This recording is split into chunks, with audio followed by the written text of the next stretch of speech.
Assalamualaikum warahmatullahi wabarakatuh. Salam sehat, salam sejahtera untuk kita semua.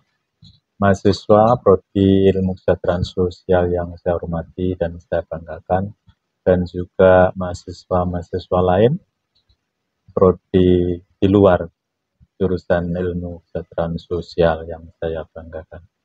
Kali ini saya ingin menjelaskan terkait dengan penelitian. Penelitian ini menjadikan tugas pokok dari mahasiswa baik S1 maupun S2 dan juga S3. Oleh karena itu, penelitian harus dikerjakan dan juga dilakukan sebagai proses pembelajaran di perguruan tinggi. Oleh karena itu, saya ingin menjelaskan bagaimana salah satu pendekatan penelitian yang kita sering gunakan dalam melakukan penelitian. Ada beberapa pendekatan penelitian. Yang pertama disebut dengan pendekatan kuantitatif, dan yang kedua disebut pendekatan kualitatif. Kedua-duanya sesungguhnya mempunyai filosofi yang berbeda, di mana pendekatan kuantitatif secara filosofis adalah bahwa penelitian itu atau fenomena yang kita sebut fenomena sosial itu sebagaimana fenomena alam, yang mana bahwa suatu kejadian itu ditentukan atau dipengaruhi oleh kejadian sebelumnya, atau dalam bahasa penelitian bahwa fenomena tertentu munculnya Y dipengaruhi adanya X. Oleh karena itu X bisa mempengaruhi Y. Tatkala ini terjadi, filosofi yang digunakan sesungguhnya bahwa fenomena sosial sebagaimana fenomena alam, yang mana munculnya kejadian atau fenomena tertentu dipengaruhi oleh fenomena sebelumnya. Taruhlah secara singkat bahwa miskin, ya, kalau misalnya kita lihat masalah fenomena miskin, maka sesungguhnya kemiskinan ini ada pengaruhnya. Mengapa orang itu miskin atau orang itu menjadi miskin? Ini dari sisi ilmu sosial ini dipengaruhi oleh beberapa hal. Taruhlah orang miskin itu pendidikannya rendah, kemudian tidak mampu mendapatkan pekerjaan yang baik, dan seterusnya.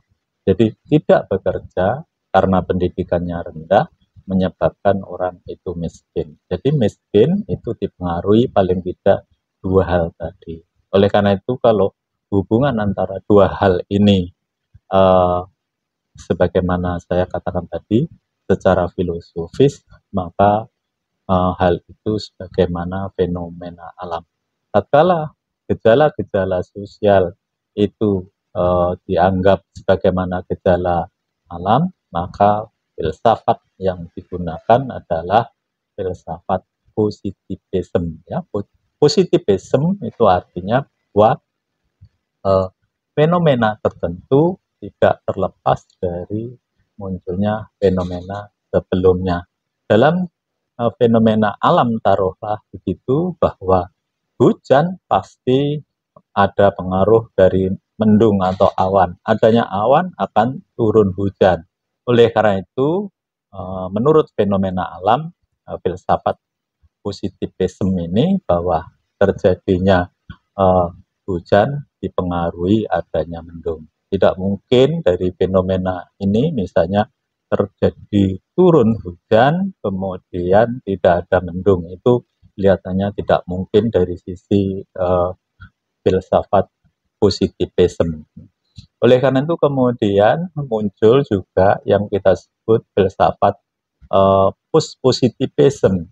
Post-positivism itu adalah suatu filsafat di mana kejadian atau fenomena alam itu bukan hanya dipengaruhi oleh sebab tertentu atau X mempengaruhi Y, munculnya Y itu dipengaruhi X, tetapi fenomena alam X itu bisa mempengaruhi munculnya Y, tetapi juga di kesempatan yang lain bahwa Y itu juga bisa mempengaruhi X. Itulah yang disebut dengan filsafat post-positivism. Jadi tidak selamanya bahwa X itu memunculkan yang namanya Y. Y itu bisa mempengaruhi X. Oleh karena itu hubungan timbal balik semacam ini adalah penelitian-penelitian yang kita sebut kualitatif. Misalnya taruhlah pendidikan dan pekerjaan mempengaruhi kemiskinan, maka kemudian kemiskinan itu bisa mempengaruhi pendidikan, ya, tingkat pendidikan dan kemudian pendapatan mereka. Hubungan yang reciprocal, kalau dalam bahasa penelitian disebut reciprocal, hubungan yang timbal balik semacam ini penelitiannya adalah penelitian yang kualitatif dan filosofinya adalah positivism. Oleh karena itu contoh lain misalnya seorang yang hamil itu dipengaruhi oleh atau ada hubungan dengan seorang laki-laki. Manakala ada seorang wanita hamil, tentu ada orang laki-lakinya. Tetapi suami istri, laki-laki yang kemudian beristri dengan seseorang wanita, tidak bisa hanya misalnya kehamilan itu ditentukan oleh seorang laki-laki, tetapi wanita juga bisa menentukan suatu kehamilan karena kesuburan wanita menjadi faktor lain dari kehamilan seseorang. Oleh karena itu seperti ini yang kita sebut dengan pendekatan yang kita filosofinya adalah positivism. Jadi hubungan timbal balik reciprocal antara X, Y ini bisa kita pelajari seperti itu. Tidak seharus misalnya X mempengaruhi Y atau Y dipengaruhi X, tetapi kedua-duanya bisa menjadi pengaruh dan juga menjadi faktor pengaruh, ya, faktor pengaruh, faktor yang dipengaruhi, gitu ya. Itulah yang kita sebut dengan filosofi positivism, gitu ya. Kemudian kalau kita lihat Creswell itu tidak suka ya dengan model seperti itu, ya, model positivism menimbulkan pendekatan-pendekatan yang kualitatif, dan kemudian positivism kemudian memunculkan pendekatan yang kuantitatif. Creswell kemudian menyatakan dua-duanya mempunyai kelemahan dan dua-duanya kemudian juga mempunyai kelebihan, dan Creswell mengusulkan penggabungan kedua pendekatan positivism dan positivism itu menjadi yang disebut dengan Mc Methods. Jadi Mc Methods itu adalah suatu pendekatan di mana positivism digabungkan dengan positivism, dan Creswell bilang bahwa dengan masing-masing ada kelemahan dan kekurangannya itu kemudian penelitian menjadi lebih bagus, lebih komprehensif dan menghasilkan data yang luar biasa. Oleh karena itu kemudian kalau kita lihat di awal-awal sebelum ada yang kita sebut filosofi positivism dan juga post-positivism, orang dulu itu atau fenomena-fenomena tertentu itu, gitu ya, filosofinya adalah disebut dengan prapositivism. Apa itu artinya prapositivism itu? Sebelum positivism dan post-positivism. Jadi kejadian-kejadian yang ada, kejadian baik sosial maupun juga alam, itu bukan karena faktor X atau, ya, yang menentukan misalnya taruhlah begitu ya, orang-orang yang kita sebut gila kalau dalam hal ini, misalnya akhir-akhir ini banyak orang gila karena caleg-caleg tidak mendapatkan kursi di DPR kemudian gila. Itu kalau pendekatan positivism, orang gila itu bisa mempengaruhi yang lain atau mempengaruhi sesuatu, gitu ya.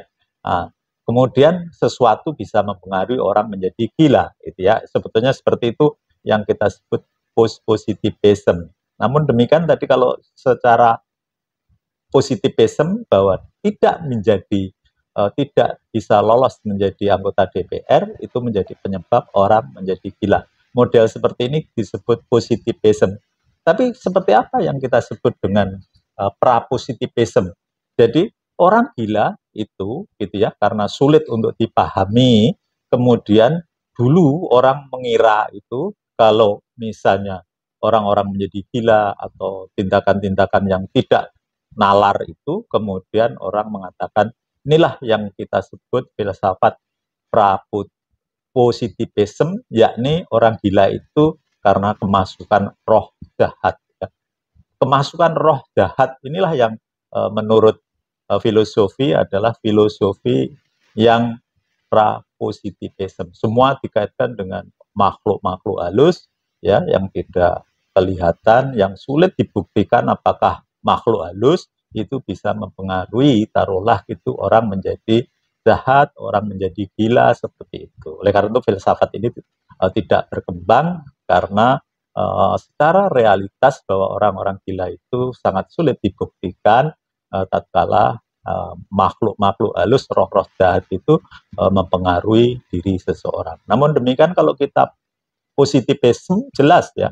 Kalau lihat sekarang ini orang gila itu dipengaruhi oleh ketidakjadian mereka atau caleg-caleg ini tidak lolos menjadi anggota DPR yang ada di Senayan sana. Kemudian kalau filsafat post-positivism itu ya misalnya pemilih itu menentukan orang untuk menjadi caleg, tetapi orang yang dipilih juga menjadi faktor. Seperti yang kemarin misalnya Komeng itu ya, sebetulnya itu yang dipilih itu Komengnya itu sudah menentukan orang ya, untuk memilih ya gitu ya. Walaupun tidak ada spanduknya, tidak melakukan mungkin sosialisasi atau dan lain-lain, maka dia itu kemudian jadi ya suaranya lebih dari 1 juta pemilih.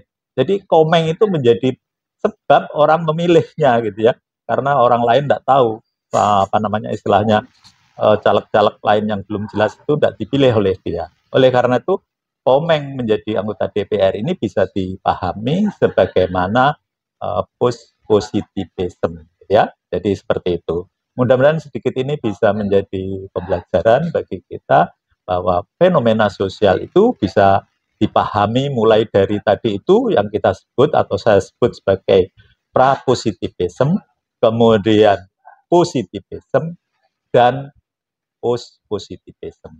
Jadi seperti itu perkembangan ilmu pengetahuan, khususnya metodologi penelitian, yang mana Creswell terus terang aja menggabungkan positivism dengan post-positivism karena kedua-duanya mempunyai keunggulan dan kelemahan masing-masing, sehingga penelitian menurut Creswell harus make methods itu sehingga penelitiannya menghasilkan suatu fenomena, suatu kesimpulan, taruhlah gitu yang lebih komprehensif, lebih bermakna dan bisa digunakan dalam memecahkan taruhlah gitu, memecahkan sesuatu masalah-masalah sosial yang kita sedang pelajari.